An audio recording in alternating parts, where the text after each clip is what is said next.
بسم اللہ الرحمن الرحیم۔ السلام علیکم ورحمۃ اللہ وبرکاتہ۔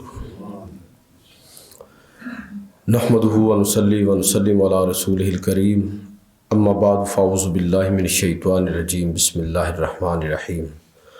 هو الذی ارسل رسولہ بالہدی ودین الحق لیظہرہ علی الدین کلہ ولو کرہ المشرکون۔ صدق اللہ مولانا العظیم وصدق رسولہ النبی الکریم الامین، ونحن علی ذالک من الشاہدین والشاکرین والحمد للہ رب العالمین۔ درود پاک پڑھیے۔ الصلاۃ والسلام علیک یا رسول اللہ وعلی آلک واصحابک وسلم یا حبیب اللہ۔ الصلاۃ والسلام علیک یا رسول اللہ وعلی آلک واصحابک وسلم یا نبی اللہ۔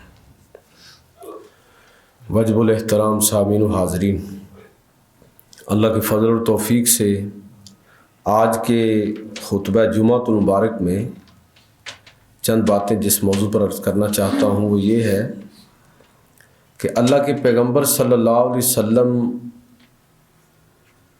کے تشریف لانے کے بعد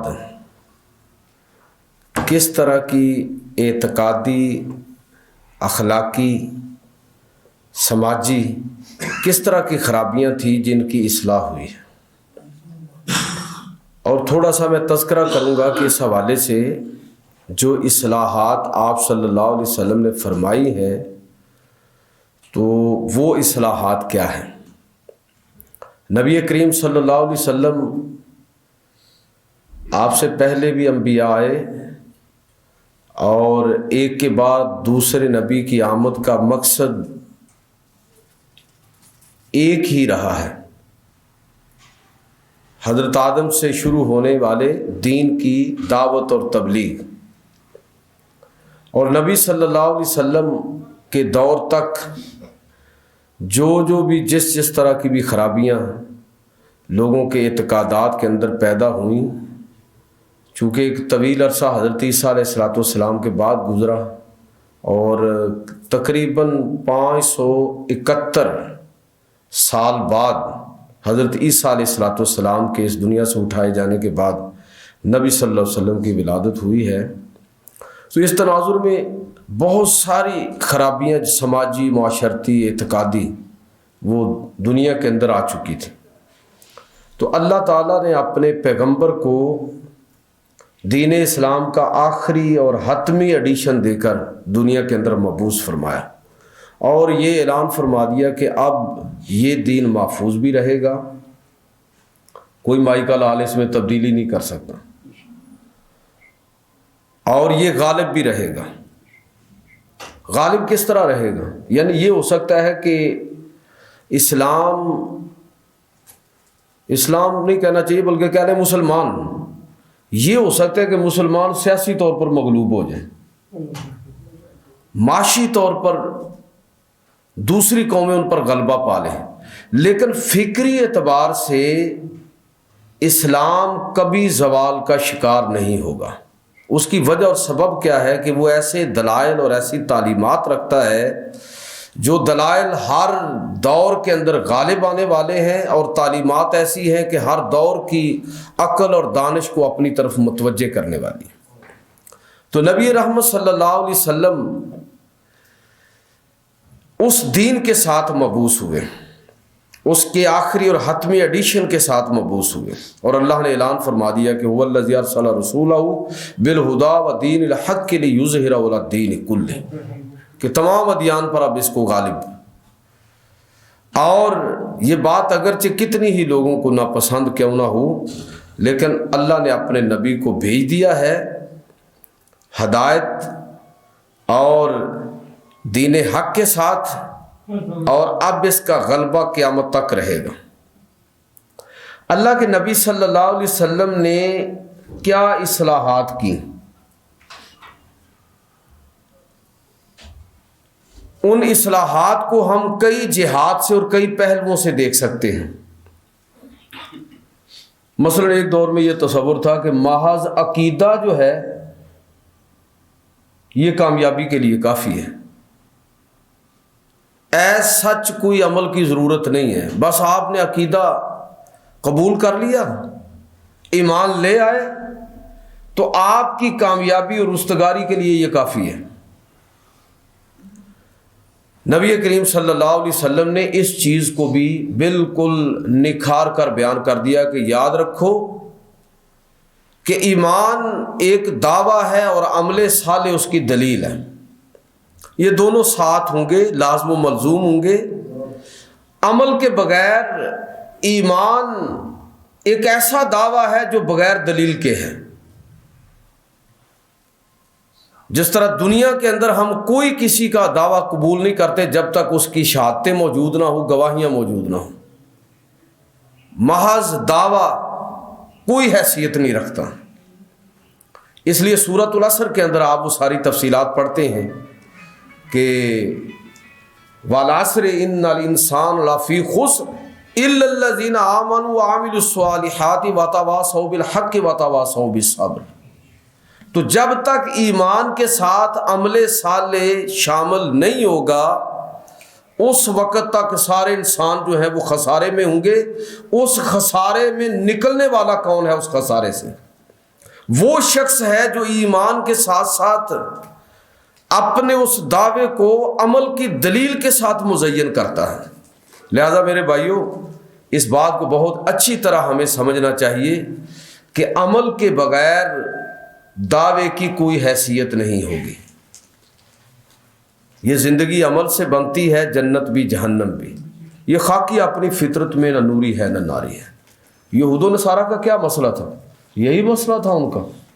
قرآن مجید فرقان حمید کے اندر اللہ رب العزت فرماتا ہے کہ یہ وہ لوگ ہیں وقالت الیہود والنصارى نحن ابناء اللہ واحباؤہ، کہ یہ کہتے تھے کہ ہم تو اللہ کے پسندیدہ ہیں۔ آج بھی ہمارے ممبروں سے اس انداز میں امت محمدیہ کے فضائل بیان کیے جاتے ہیں کہ جیسے ہم نے کوئی بہت بڑا نا احسان کر دیا اسلام قبول کر کے، اور اللہ تعالیٰ معاف فرمائے کہ ہم نے رسول اللہ کا کلمہ پڑھ کے آپ کے ساتھ کوئی بڑا احسان کا رویہ اختیار کیا ہے۔ یاد رکھیے کہ اللہ کی چہیتی قوم بنی اسرائیل پے در پے پیغمبر اللہ نے بھیجے اس قوم کے اندر تسلسل کے ساتھ، لیکن اسی قوم کو جس کا آپ سورۃ البقرہ پڑھیں اور باقی صورتیں آپ کو پتہ چلے گا اللہ نے کتنے انعامات ان پر کیے، لیکن اس کے باوجود بھی جب وہ قوم راہ حق سے ہٹی ہے تو اللہ کا عذاب آنے میں دیر نہیں لگی۔ یہ یاد رکھیے کہ امت محمدیہ کی بڑی فضیلتیں ہیں، لیکن یہ فضیلت کب ہمیں ملے گی؟ یہ فضیلت اس وقت ہمیں نصیب ہوگی جب اللہ اور اللہ کے رسول کے حکم کے مطابق ہم اپنی زندگی کو ڈالنے کی کوشش کریں گے۔ میرا دعویٰ کر دیا کہ بس ٹھیک ہے جو مسلمان ہیں، بہت سارے مسلمانوں کے قبرستان سے قیامت کے دن ایسے لوگ اٹھیں گے جن کا اسلام کے ساتھ کوئی سرے سے تعلق ہی نہیں ہوگا، ویسے ان کے جنازے پڑھے گئے ہوں گے، ان کے لیے اصحال ثواب کی مجلسیں بھی سجائی گئی ہوں گی، لیکن دنیا سے ایمان لے کے نہیں رخصت ہوئے، تو کیا فائدہ ہوگا ان دعاؤں کا؟ دعا کافر کے حق میں نہیں ہے، مومن کے لیے ہے، گناہ گار مومن کے لیے ہے، اس کے گناہ معاف ہوں گے، صالح مومن کے لیے ہے، اس کے درجے بلند ہوں گے۔ تو اس لیے یاد رکھیے کہ پہلی جو بہت بڑی غلطی پہلی قوموں کے اندر یہود و نصارہ اور دیگر قوموں کے اندر تھی، جس کی اصلاح اللہ کے پیغمبر صلی اللہ علیہ وسلم نے فرمائی، وہ یہ کہ آپ نے لوگوں کو بتایا کہ بھائی ایمان صرف دعوے کا نام نہیں ہے، یہ ایمان عمل صالح اور ایمان یہ آپس میں ملے ہوئے ہیں، لازم و ملزوم ہے، یہ ایک دوسرے سے جدا نہیں ہے۔ اچھا اب آگے چلیے، اللہ کے پیغمبر صلی اللہ علیہ وسلم نے لوگوں کے عقیدوں کی بھی اصلاح فرمائی۔ بھئی ہر دور میں روز اول سے لے کر قیامت تک یہ دنیا کبھی بھی اللہ کو ماننے والوں سے خالی نہیں ہوگی۔ جب خالی ہوگی نا قیامت آ جائے گی، تعداد کم و بیش ہو سکتی ہے، لیکن اللہ کی توحید کو ماننے والے، پیغمبروں کو ماننے والے اور ان کی تعلیمات پر عمل کرنے والے قیامت تک رہیں گے۔ نیک اور صالح لوگوں کی وجہ سے یہ دنیا قائم بھی ہے، قائم رہے گی۔ لیکن اللہ کے نبی صلی اللہ علیہ وسلم جب تشریف لائے تو عمومی طور پر عقیدوں کے حوالے سے صورت حال کیا تھی کہ مثلا سارے ہی لوگ اس وقت صحیح توحید کو ماننے والے بھی تھے، لیکن اس کے ساتھ ساتھ بہت سارے لوگ ایسے تھے کہ توحید کو تو مانتے ہیں، اللہ کو تو مانتے ہیں، لیکن اس توحید کو خالص نہیں رکھ پائے۔ سارے مذاہب نے توحید کی بات کی ہے، آپ تمام مذاہب کا جائزہ لیں، یہودی بھی ایک ہی اللہ کے قائل ہیں، عیسائی بھی 3 خداؤں کو ماننے کے باوجود کہ باپ بیٹا اور روح القدس، حضرت عیسیٰ علیہ السلام اللہ باپ ہے، عیسیٰ بیٹے ہیں، اور روح القدس جبریل امین، ان تینوں کے مجموعے کو خدا تثلیث اس کو کہتے ہیں۔ قرآن کہتا ہے لقد کفر الذین قالوا ان اللہ ثالث ثلاثہ، یہ جو لوگ کہتے ہیں نا کہ خدا 3 میں سے تیسرا ہے، 3 in 1 اور 1 in 3 کا جو تصور عیسائیوں کے اندر ہے، قرآن نے اس کو رد کیا۔ لیکن جمع تفریق کر کے آپ دیکھیں تو عیسائی بھی بہرحال ایک اللہ کو مانتے ہیں، شرک کرتے ہیں اس میں اللہ کی ذات کے اندر۔ اور یہ مشرکین عرب کے اندر بھی یہی بیماری تھی کہ اللہ کو مانتے تھے لیکن ساتھ مانتے تھے کہ یہ جو بت ہیں یہ اللہ کے ہاں ہماری سفارش کریں گے۔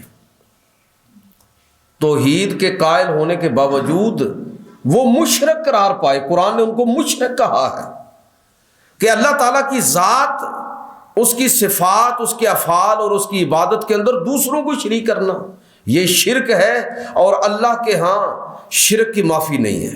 یہ بیماری مذاہب عالم کے اندر تھی، اب بھی ہے۔ آپ حیران ہوں گے کہ ہندوؤں جیسی قوم جو لاکھوں خداؤں کو ماننے والے ہیں، آخر میں 3 ہی بڑے خداؤں کو مانتے ہیں، برہما، وشنو اور شیوا، اور ان میں سے بھی سب سے بڑا برہما ہے۔ تو ایک ہی اللہ کو بھگوان ایک ہی ہے ان کے ہاں بھی، 3 کو بھی پھر ایک میں لے جاتے ہیں، اور باقی جتنے بھی بت ہیں یہ معاون و مددگار اور اوتار ہیں، یہ خدا نہیں ہے، خدا کے اوتار ہیں۔ اس وجہ سے بدترین شرک اس وقت دنیا کے اندر کرنے والی قوم ہندو قوم ہے، لیکن آپ دیکھیں کہ بہرحال اللہ کو مانتے ہیں۔ تو یہ ساری قومیں دنیا کے اندر اس وقت بھی اور آج بھی جس شرک کے اندر مبتلا تھی، اللہ کے نبی صلی اللہ علیہ وسلم باوجود اس کے کہ دنیا اللہ کو مانتی ہے، توحید کی قائل ہے، لیکن خالص توحید کا تصور اللہ کے نبی صلی اللہ علیہ وسلم نے پیش کیا۔ قل هو اللہ احد اللہ الصمد لم یلد ولم یولد ولم یکن لہ کفوا احد۔ اللہ کے نبی جو تبدیلی لے کر آئے اعتقادات میں، عقیدہ توحید میں، وہ ہے کہ اللہ کی ذات وحدہ لا شریک ہے، یہ 2 یا 3 والے کوئی چکر نہیں ہے۔ قل هو اللہ احد، اور اللہ رب العزت کسی کی مدد کا بھی محتاج نہیں ہے کہ اس کو کوئی ضرورت ہے کہ دوسرے لوگ اس کے کاموں میں ہاتھ بٹائیں، نہ اس کی صفات میں، نہ ذات میں، نہ افعال اور عبادت میں کوئی شریک نہیں ہے، کسی کا باپ اور بیٹا نہیں ہے، وہ وحدہ لا شریک ہے، ہر طرح کے شائبے کو دور کر دیا توحید سے۔ اب اگر اس کے اندر معمولی سی بھی ملاوٹ ہوگی توحید کے اندر تو یاد رکھیے ساری عبادتیں کارک چلی جائیں گی۔ کوئی پیغمبر، کوئی بڑے سے بڑا ولی اور کوئی شخص اللہ رب العزت کے اختیارات نہیں رکھتا۔ رب کریم اپنا ہر اختیار ذاتی طور پر رکھتا ہے، وہ کسی کا محتاج نہیں ہے، وہ الصمد ہے، بے نیاز ہے۔ باقی انسانوں میں سے صرف اسی کو اگر علم ہے تو اللہ نے دیا ہے، چاہے پیغمبر ہو یا عام انسان۔ اگر اللہ رب العزت نے کوئی مقام اور مرتبہ دیا ہے تو وہ اس کی طرف سے عطا کردہ ہے، لہٰذا اللہ کی ذات، اس کی صفات اور عبادت اور افعال میں کوئی دوسرا شریک نہیں ہے۔ یہ اصلاح کر کے گئے اللہ کے نبی کہ اللہ کو ماننا ہے، صرف ماننا نہیں ہے، صرف اسے ہی ماننا ہے بس۔ اس کے ساتھ کوئی دوسرا شریک نہیں ہے۔ تو یہ اللہ کے نبی صلی اللہ علیہ وسلم نے یہ اصلاح فرمائی۔ ایک صحابی ہیں حضرت عامر بن اقوا رضی اللہ تعالیٰ عنہ، شاعر بھی تھے، تو ایک شعر ہے ان کا، بڑا خوبصورت شعر ہے، نبی کریم صلی اللہ علیہ وسلم کو مخاطب کرتے ہوئے کہتے ہیں کہ اے اللہ کے نبی، واللہ لولا انت مہتدینا، اے اللہ کے نبی اگر آپ نہ ہوتے تو ہمیں ہدایت نصیب نہ ہوتی، ولا تصدقنا ولا صلینا، اور اگر آپ نہ ہوتے تو نہ ہم صدقہ اور خیرات کرتے اور نہ ہی ہم نمازیں پڑھتے۔ آپ نے ہمیں بتایا ہے کہ سب سے بڑی عبادت اللہ کو ماننے کے بعد جس کی کوئی قضا نہیں ہے، آپ نے ہمیں بتایا وہ صدقہ اور خیرات ہے۔ وہ نماز کی قضا ہے بھائی، انسانوں کی مدد کرنے سے میں اور آپ رہ گئے تو کوئی قضا نہیں ہے، والدین کا حق مارا گیا نا، کوئی قضا نہیں ہے، رشتہ داروں کے ساتھ ظلم اور زیادتی کی کوئی قضا نہیں ہے، میں بلکہ یہ بھی کہا کرتا ہوں کہ توبہ بھی کوئی نہیں ہے اس کی صرف سزا ہے۔ ان کے مرنے کے بعد کسی کے ساتھ زیادتی کی ہے تو اب توبہ کیا ہے، بس اس کے لیے دعا کرتے رہو۔ جس کے ساتھ زیادتی کی اب تو وہ ہے ہی نہیں کہ آپ معافی مانگ لیں، اب تلافی کس طرح کرو گے؟ تو اب اللہ سے دعا کرو، اس کے حق میں دعا کرو، یا اللہ اس کے ساتھ میں نے زیادتی کی ہے، مجھے بھی معاف کر دے، اس کے بھی درجے بلند فرما دے۔ اللہ سے دعا کرو، ہو سکتا ہے کہ قیامت کے دن اللہ رب العزت اس کی تلافی کی صورت پیدا کر دے، ورنہ یہ انسانوں کے معاملے میں کوئی صورت نہیں ہے اس کے سوا کہ ہم دوسروں کے حقوق کو پہچانیں۔ تو کہہ رہے ہیں صحابی رسول، واللہ لولا انت مہتدینا، اے اللہ کے رسول اگر آپ نہ ہوتے تو ہمیں ہدایت نصیب نہ ہوتی، ولا تصدقنا ولا صلینا، نہ ہم صدقہ اور خیرات کرتے، یہ اعلیٰ ترین عبادت ہم نے آپ سے سیکھی، اور نہ ہی ہم اللہ کے حضور جھکتے، ہم تو سجدہ بتوں کو کرنے والے تھے۔ تو اللہ کے نبی صلی اللہ علیہ وسلم نے یہ جو خرابی تھی عقیدہ توحید کے اندر، تبدیلی کیا آئی کہ وہ خرابی آپ نے ہٹا دی، توحید کے کانسیپٹ کو بالکل واضح کر دیا، ہر طرح کے جتنے بھی اس کے اندر ملاوٹیں ہو سکتی تھی سب کو بالکل واضح طور پر آپ صلی اللہ علیہ وسلم نے نکھار کر بتا دیا کہ توحید کا مطلب کیا ہے۔ رسالت دوسرا عقیدہ ہے نا۔ اللہ کے نبی صلی اللہ علیہ وسلم نے دنیا کو، یہود و نصارہ بالخصوص جو اس وقت وحی کے علمبردار تھے، ان کے اندر جو خرابی تھی عقیدہ رسالت کے حوالے سے وہ کیا تھی؟ یہودیوں کا مسئلہ یہ تھا کہ پیغمبروں کو قتل تک کر دیتے تھے، اور کتنے ہزاروں پیغمبروں کو انہوں نے قتل کیا، شہید کیا۔ صرف حضرت زکریا والا وہ واقعی ہے، وہ تو قرآن نے ذکر کیا نا، اس کے علاوہ بہت سارے پیغمبروں کو، حضرت یحییٰ علیہ السلام، حضرت زکریا علیہ السلام اور دیگر بہت سارے پیغمبر بنی اسرائیل کے اندر جو مبعوث ہوئے، تو ان کے ساتھ جس طرح انہوں نے ظلم و ستم کیا اور ان کو شہید کیا، تو صرف یہی نہیں کہ شہید کر دیتے تھے، بلکہ اس کے ساتھ ساتھ ایسے بدبخت تھے کہ پیغمبروں کے بارے میں یعنی ایسی باتیں کہہ دیتے تھے جو ہم کسی شریف آدمی کے بارے میں بھی نہیں کہہ سکتے، جن کو شاید یہ سٹیج سے بیان کرنا بھی ممکن نہیں، چونکہ میں تو ایسی جگہ پر کھڑا ہوں کہ میرے اوپر لازم ہے کہ میں وہ چیزیں پڑھوں، تاکہ تو بائبل کو جو پڑھا اور اس میں وہ ریفرنس دیکھے، کو یقین کریے کہ ان کا تذکرہ کرنا بھی ممکن نہیں ہے۔ یعنی اگر شراب ہو، بدکاری ہو اور خیانت ہو، تو وہ ساری چیزیں ان بدبختوں نے اللہ کے انبیاء کی طرف منسوب کی ہوئی ہیں، ایسے بدبخت لوگ یہودی۔ تو ایک طرف یہ خرابی یہودیوں کے اندر عقیدہ رسالت کے حوالے سے، اور دوسری طرف آپ عیسائیوں میں دیکھیں کہ وہ دوسری انتہا پر چلے گئے، کہ جب عیسیٰ علیہ السلام کے معجزات کو دیکھا کہ مردوں کو اللہ کے حکم سے زندہ کر دیتے ہیں، غیب کی خبریں بھی بتاتے ہیں، اللہ کے عطا کردہ ہی ان کے ساتھ، مٹی سے پرندہ بناتے ہیں، پھونک مارتے ہیں تو وہ اڑ جاتا ہے، اور کتنے معجزات اللہ نے ان کو عطا فرمائے، تو وہ اس غلط فہمی کے اندر مبتلا ہو گئے کہ اتنے یہ مردوں کو زندہ کرنا تو اللہ کا کام ہے، غیب کی خبریں بتانا تو اللہ کا کام ہے. ہم نے کیا کھایا ہے اور گھر کیا چھوڑ کر آئے ہیں یہ تو اللہ کو پتہ ہونا چاہیے. تو گویا کہ آپ خدا ہیں, خدا کے بیٹے ہیں, اللہ کا روپ دار کر اس دنیا کے اندر آئے ہیں. عیسیٰ علیہ الصلوۃ والسلام کو خدا بنا لیا. تو اللہ رب العزت نے اور اللہ کے نبی صلی اللہ علیہ وسلم نے ان کی یہ اصلاح کر دی کہ ایسا نہیں ہے. عیسیٰ علیہ الصلوۃ والسلام سب کچھ مقام اور مرتبے کے باوجود پھر بھی قرآن مجید نے ان کی زبان اقدس سے جی یہ اعلان نقل کیا کہ انی عبداللہ, میں اللہ کا بندہ ہوں. آتانی الکتاب, اللہ نے مجھے کتاب عطا فرمائی ہے. وجعلنی نبیّا, اور مجھے نبی بنایا ہے. ایک توازن قائم کر دیا. نبی کریم صلی اللہ علیہ وسلم نے جو تبدیلی برپا کی عقیدہ رسالت کے حوالے سے, جو افراط و تفریط کہ پیغمبروں کے بارے میں اس طرح کا عقیدہ نہ رکھنا جس طرح یہودی عقیدہ رکھتے تھے, اور ہر غلط بات اور کام کو پیغمبروں کی طرف منسوب کر دیتے تھے بلا جھجک. اتنے گستاخ اور بے باک تھے. اور اس طرح بھی نہ کرنا کہ عیسیٰ علیہ الصلوۃ والسلام کی طرح, ان کے ماننے والوں کی طرح, جس طرح لوگوں نے عیسیٰ علیہ الصلوۃ والسلام کے ساتھ کیا کہ بالکل ان کو خدا اور خدا کا بیٹا بنا دیا. تو یہ بھی نہ کرنا, بلکہ یہ سمجھنا کہ پیغمبر بشر ہوتے ہیں, اللہ کے بندے ہوتے ہیں, لیکن بشر اور بندہ ہونے کے باوجود بھی وہ بشر بھی ہے لیکن خیر البشر بھی وہی ہے.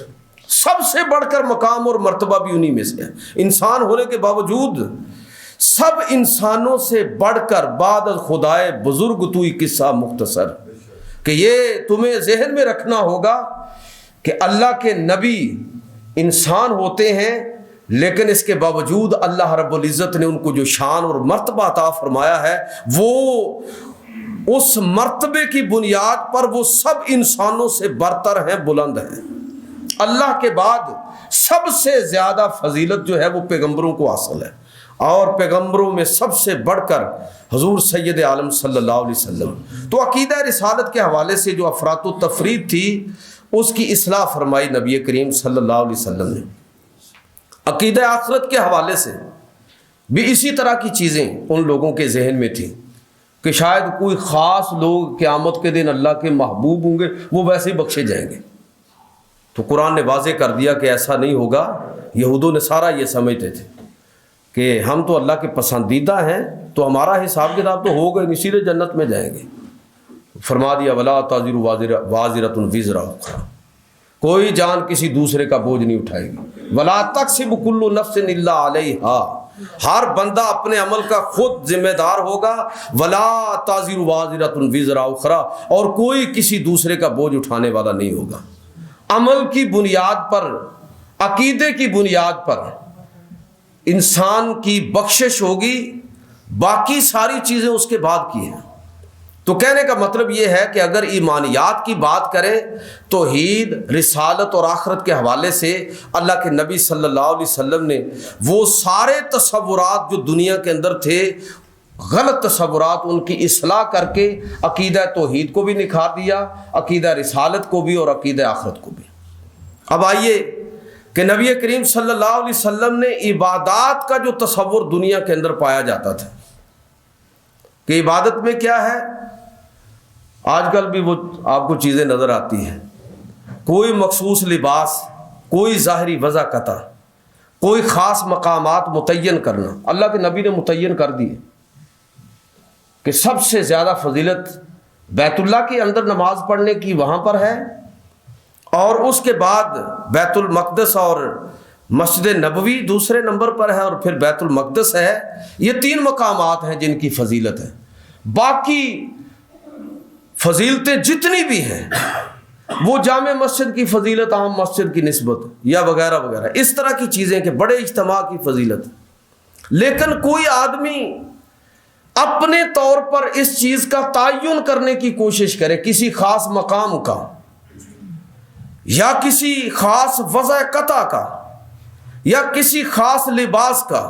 آپ کو لوگ ملیں گے اللہ کے نام پر سنگل ڈالے ہوئے گلوں کے اندر, پیدل چلنے کو عبادت سمجھتے ہیں. جو ننگے پاؤں جا رہے ہیں، وہ جو تھا ہندوؤں کے اندر نہیں تھا تصور یاترا کا کہ فلاں دیوتا اور فلاں اوتار کے لیے یہ یاترا پر جا رہے ہیں جی، ٹل پہنے ہوئے ہیں اور مخصوص رنگ کے لباس پہنے ہوئے ہیں. ہمارے ہاں بھی ایسے لوگ آپ کو مل جائیں گے. بالکل لا یعنی باتیں ہیں. سورۃ الحج پڑھ کے دیکھیے کس طرح کی چیزوں کو اہل عرب نے عبادت بنا رکھا تھا کہ سیٹیاں مارنا، خاص طرح کے لباس پہننا، گلے میں رسی ڈالنا، نتھ پہننا، ننگے طواف کرنا، سمجھتے تھے عبادت ہے. آج بھی بڑے لوگ آپ کو نظر آئیں گے جو سمجھتے ننگا رہنا عبادت ہے. جو اللہ کا ولی ہے وہ جتنا لباس مختصر، اس قوم کا حال آپ دیکھیں کہ جتنا لباس مختصر ہو ہم سمجھتے اتنا ہی یہ پہنچا ہوا ہے، اور اگر بالکل ہی کچھ نہ پہنا ہو تو ہم کہتے ہیں کہ یہ تو بس فنا فی اللہ ہو گیا. بھائی وہ ایک بیچارہ جاہل آدمی ہے. اگر اللہ نے آپ کو عقل اور شعور دیا ہے تو آپ اس عقل اور شعور کو بروئے کار لائیں، قرآن و سنت کو پڑھیں، اللہ کے پیغمبر کی تعلیمات کو دیکھیں. یہ جہالت ہے، اس کا کوئی اسلام کے ساتھ تعلق نہیں ہے. ننگا ہونا یہ کون سی فضیلت ہے؟ اللہ تعالیٰ معاف فرمائے. تو جو تصور عبادت تھا اللہ کے نبی صلی اللہ علیہ وسلم نے اس تصور عبادت کو درست فرما دیا، سارے وسیلے درمیان سے ختم کر دیے. اب اللہ تک پہنچنے کا ایک ہی وسیلہ ہے اور وہ محمد رسول اللہ صلی اللہ علیہ وسلم. بس باقی کوئی وسیلہ نہیں ہے، ایک ہی وسیلہ ہے. اور اللہ کے نبی صلی اللہ علیہ وسلم نے بھی واضح کر دیا کہ میرے رخصت ہونے کے بعد، اب مجھ پر ایمان لانے کے بعد قرآن اور میری سنت ہی تمہارے لیے، اللہ کے لیے، اللہ کی راہ میں اللہ کی طرف رجوع کے لیے یہی تمہارے لیے بنیاد ہے. میری بات کوئی دلیل نہیں ہے، کسی بڑے سے بڑے مذہبی رہنما کی بات کوئی دلیل نہیں ہے. دلیل صرف قرآن ہے اور اللہ کے نبی صلی اللہ علیہ وسلم کی حدیث اور سنت ہے. جو شخص بھی ہماری اس کے مطابق رہنمائی کرے گا اس کو ہم رہنما بھی مانیں گے، اس کو راہبر بھی مانیں گے اور اس کے شکر گزار بھی ہوں گے. لیکن اس سے ہٹ کر جو چیز بھی قرآن و سنت پر زائد ہوگی وہ ناقابل قبول ہے، قابل رد ہے. یہ اللہ کے نبی صلی اللہ علیہ وسلم یہ فرما کے اس دنیا سے رخصت ہوئے. تو آپ صلی اللہ علیہ وسلم نے عبادت کے تصور کو بالکل واضح کر دیا، اعلان کر دیا اللہ رب العزت نے حضور کی زبان سے کہ نحن اقرب الیہ من حبل الورید. جو بندہ بھی میرے قریب ہونا چاہتا ہے ہم تو اس کی شارگ سے بھی زیادہ قریب ہیں. وہ اللہ کو پکارے تو صحیح، اپنا تصور کنسپٹ تو ٹھیک کرے. اللہ رب العزت، صحیح بات یہ ہے کہ جس بندے کو یہ بات سمجھ آ جاتی ہے نا کہ اللہ ہی صحیح معنوں میں سنتا ہے بندے کی، تو وہ بندہ اللہ کے سوا کسی اور کو پکارتے نہیں ہے. بھئی اللہ ہی سنتا ہے نا، تو پھر کسی دوسرے کو کیوں پکارے؟ تو اللہ کی بارگاہ میں جھکنا، اللہ کی بارگاہ میں استغاثہ کرنا، یہ عبادت ہے. اللہ کی عبادت کے اندر کوئی دوسرا شریک نہیں ہے. اور اللہ کے پیغمبر صلی اللہ علیہ وسلم، میں بس ایک حدیث سنا کے بات کو مکمل کرنا چاہوں گا. حضور نے فرمایا اس طرح عبادت کرو تم اپنے رب کی، ان تعبد اللہ کأنک تراہ. اللہ کی عبادت ایسے کرو گویا اللہ کو دیکھ رہے ہیں. فإن لم تکن تراہ فإنہ یراک. اور اگر یہ تصور پختہ نہیں ہے تو یہ سمجھ لو کہ تم تو اللہ کو نہیں دیکھ رہے، تو یہ تصور پختہ کر لو کہ اللہ رب العزت مجھے دیکھ رہا ہے. اب آپ اندازہ کیجئے کہ جو آدمی اس تصور میں زندہ رہتا ہے کہ چلو میں تو نہیں اللہ کو دیکھ رہا، ہم کمزور لوگ ہیں، ہمارے ایمان کمزور ہیں، لیکن یہ تصور اگر ہم پختہ کر لیں کہ میرا رب مجھے دیکھ رہا ہے، میرا ہر عمل میں اپنے رب کی نظروں کے سامنے کر رہا ہوں، تو دیکھیے کہ بندے کی زندگی کا رخ کیسے بدلے گا. پوری زندگی عبادت بن جاتی ہے، اس لیے کہ ہر لمحہ اس پر جو تصور غالب ہے وہ کیا ہے؟ میرا اللہ مجھے دیکھ رہا ہے، میرا رب مجھے دیکھ رہا ہے. جب اس تصور کے ساتھ بندہ اپنی ذمہ داریوں کو ادا کرنے کی کوشش کرتا ہے تو پھر اس کی پوری زندگی عبادت بن جاتی ہے. یہ کوئی نہیں رہتی کہ یہ دینداری ہے، یہ دنیا داری ہے. کوئی چیز دین سے باہر نہیں ہے، ہر چیز دین ہے. آپ کا کاروبار کرنا بھی دین ہے، آپ کا سروس کرنا بھی دین ہے، آپ کا مزدوری کرنا بھی دین ہے، آپ کا سونا اور اٹھنا یہ بھی عبادت ہے جب انسان کا رخ ٹھیک ہو جاتا ہے۔ دنیا کے معاملات کو چھوڑ کے نا ملانگ شلانگ بن کے ادھر ادھر کو سائڈ پر آدمی ہو جائے تو شاید اللہ کے بڑا قریب ہو۔ حضور نے فرمایا لا رہبانیت فی الاسلام، اسلام میں کوئی رہبانیت نہیں ہے۔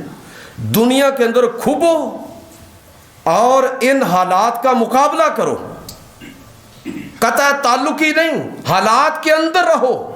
کہ اللہ کے نبی صلی اللہ علیہ وسلم دنیا چھوڑ کے، یہ غار حرا کی بات تو ہم کرتے ہیں لیکن اس پر غور نہیں کرتے کہ یہ نبوت کے اعلان سے پہلے چند ماہ، زیادہ سے زیادہ 6 ماہ ہے کہ آپ بسا اوقات چلے جاتے تھے۔ اچھا کبھی اعلان نبوت کے بعد بھی آپ غار حرا گئے ہیں؟ ایک روایت آپ ثابت کر دیں۔ اسی دنیا کے اندر رہے ہیں، خاندانی زندگی گزاری ہے، خاندان کے اندر جڑ کر رہے ہیں، بیٹیوں کی پرورش کی ہے، رشتہ داروں کے حقوق کو ادا کیا ہے، ہر تکلیف اور دکھ برداشت کیا ہے۔ یہ ساری باتیں ہیں کس عبادت کی تلاش میں ہو؟ لا رہبانیت فی الاسلام۔ اور جو مسیحیوں نے عبادت بنا لیا تھا، سورہ حدید کے اندر اللہ رب العزت فرماتا ہے کہ رہبانیت ابتدعوها ما کتبنا علیہم، یہ رہبانیت انہوں نے خود اپنے اوپر فرض کر لی ہے، ہم نے ان پر لازم نہیں کیا۔ تو میرے بھائیوں، میں کہنا یہ چاہتا ہوں کہ اللہ کے نبی جو تبدیلی لے کر آئے تو آپ نے یہ تبدیلی برپا کی کہ لوگوں کو بتایا کہ ایمان صرف ایک دعویٰ کر دینا کافی نہیں، اس کے ساتھ عمل صالح یہ لازم و ملزوم ہے، اس کے بغیر کامیابی نہیں۔ دوسری چیز میں نے یہ عرض کی ہے کہ آپ نے توحید، رسالت اور آخرت کے حوالے سے لوگوں کے کانسیپٹ بالکل کلیئر کر دیے۔ اس میں اب کسی طرح کا کوئی آدمی الجھن کے اندر پڑتا ہے تو وہ اپنی جہالت کو روئے، قرآن و سنت کے اندر اس کے دلائل میں کوئی کمی نہیں ہے۔ اللہ کے نبی صلی اللہ علیہ وسلم نے عبادت کے تصور کو بالکل واضح کر دیا کہ عبادت کس چیز کا نام ہے۔ خاص چیزوں، کچھ رسوم و آداب کو ادا کر لینا یہ صرف عبادت نہیں ہے، بلکہ عبادت اگر تم چاہو، اور اسلام یہی چاہتا ہے کہ تمہاری پوری زندگی عبادت کے اندر بدل سکتی ہے اگر تمہارا زاویہ نگاہ اور طرز فکر اور طرز عمل جو ہے وہ درست ہو جائے۔ اللہ تعالیٰ مجھے اور آپ کو عمل کی توفیق عطا فرمائے۔